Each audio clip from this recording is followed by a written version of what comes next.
Good morning. Good morning. You know, it's getting a little bit cloudy, but today is a beautiful day on Chicago's northwest side. It's a beautiful day because we are finally cutting the ribbon on Logan Square's much anticipated, all affordable, transit-oriented housing development, the Lucy Gonzalez Parsons Apartments.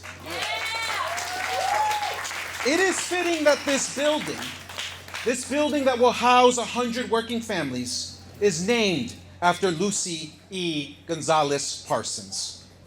Not because Lucy was called more dangerous than 1,000 rioters, or because Lucy was called the most talented and eloquent woman of her age.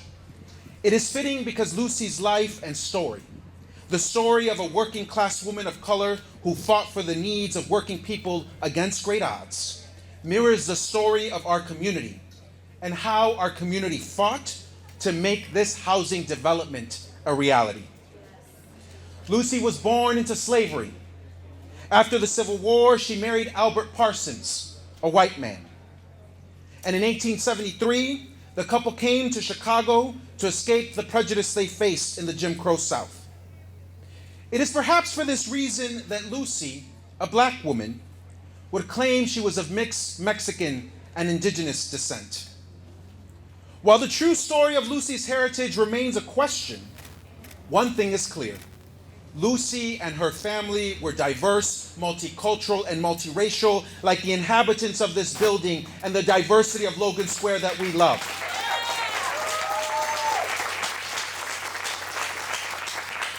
In Chicago, the family would flourish and grow.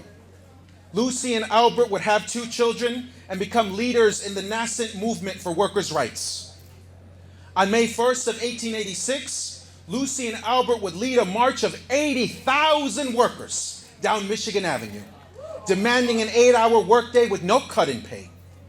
A few days later, at another protest for the 8-hour workday, an unknown assailant threw a bomb.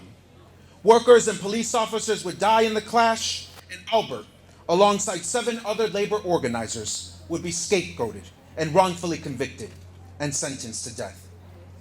Lucy would fight to save her husband's life. She traveled the state and the nation organizing for clemency for Albert and the other wrongfully convicted men. On November 11th, 1887, Lucy brought her 2 young children to see their father one last time. The police did not allow her to pass. She was arrested, stripped naked, and left in a jail cell while her husband was killed. His final words would be, "Let the voice of the people be heard."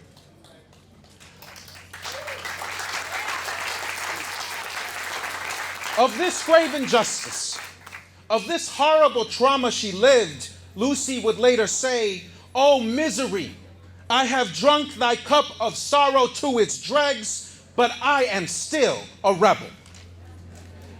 Lucy would go on to be one of 2 women delegates at the founding convention of the Industrial Workers of the World, the labor union that represents dill pickle food co-op workers today.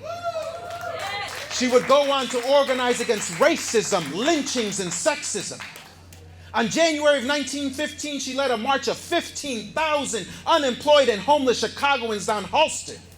She was arrested for leading this march, but undeterred, she organized yet another huge demonstration less than a month later. And on February 12th, joined by Jane Addams and the American Federation of Labor, she forced City Hall to act. And unemployed Chicagoans were put to work building sidewalks, shoveling snow, and filling potholes. That's right, let's clap for that. Facing adversity throughout her life, Lucy would not back down. Faced with racism, sexism, police violence, poverty, and political repression, she continued to wake up day after day and fight. Lucy's tenacity in the face of adversity mirrors the tenacity of our community in the struggle to turn a parking lot into homes. We marched, we petitioned, we canvassed, we organized, and we would not take no for an answer. We came together just like the Chicagoans Lucy brought together, and we fought for what we knew was right. It's quite remarkable that the grassroots campaign to win the Lucy Gonzalez Parsons Apartments brought so many different people and groups together in a way that our community has not seen before. Community groups and neighbors that had previously found themselves on opposite sides of issues came together in coalition. The effort to turn a parking lot into 100 working families' homes created a unity in our neighborhood that was seen by all in April of 2019 and is still seen today. A coalition that helped pass historic legislation to protect 2 to 4 flat apartment buildings in our neighborhood, and a coalition that will help build future affordable housing developments in Logan Square as well, including at a lot just down the street, 2525 North Kedzie, owned by the CTA.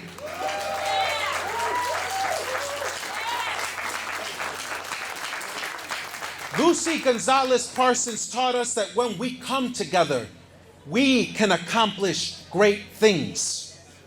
It took many people coming together to get this housing built, and it's worth thanking them all over again. I want to thank Bickerdike.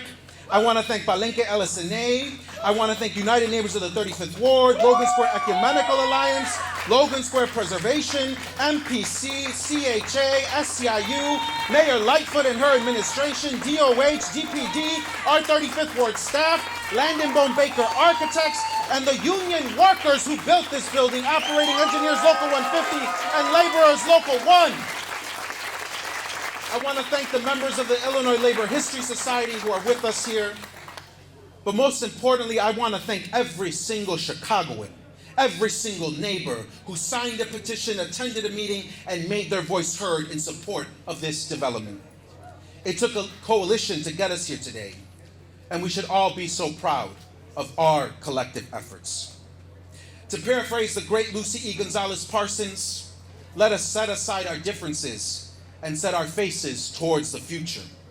Because there is no power on earth that can stop women and men determined to be free. Our community was determined to take a step towards a greener and more just future.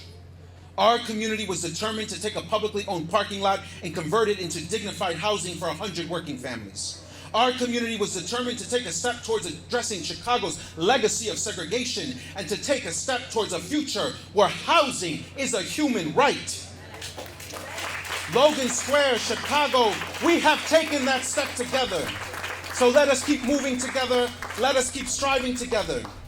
50 years from now, almost all of us here will have passed. But Lucy Gonzalez Parsons Apartments will continue standing in the heart of our community as a testament to the values of our community and to all that we can accomplish when we unite and fight for a better world. Lucy vive, la lucha sigue. Lucy vive, la lucha sigue. Lucy vive, la lucha sigue. Lucy lives, the struggle goes on. Thank you so much, Logan Square.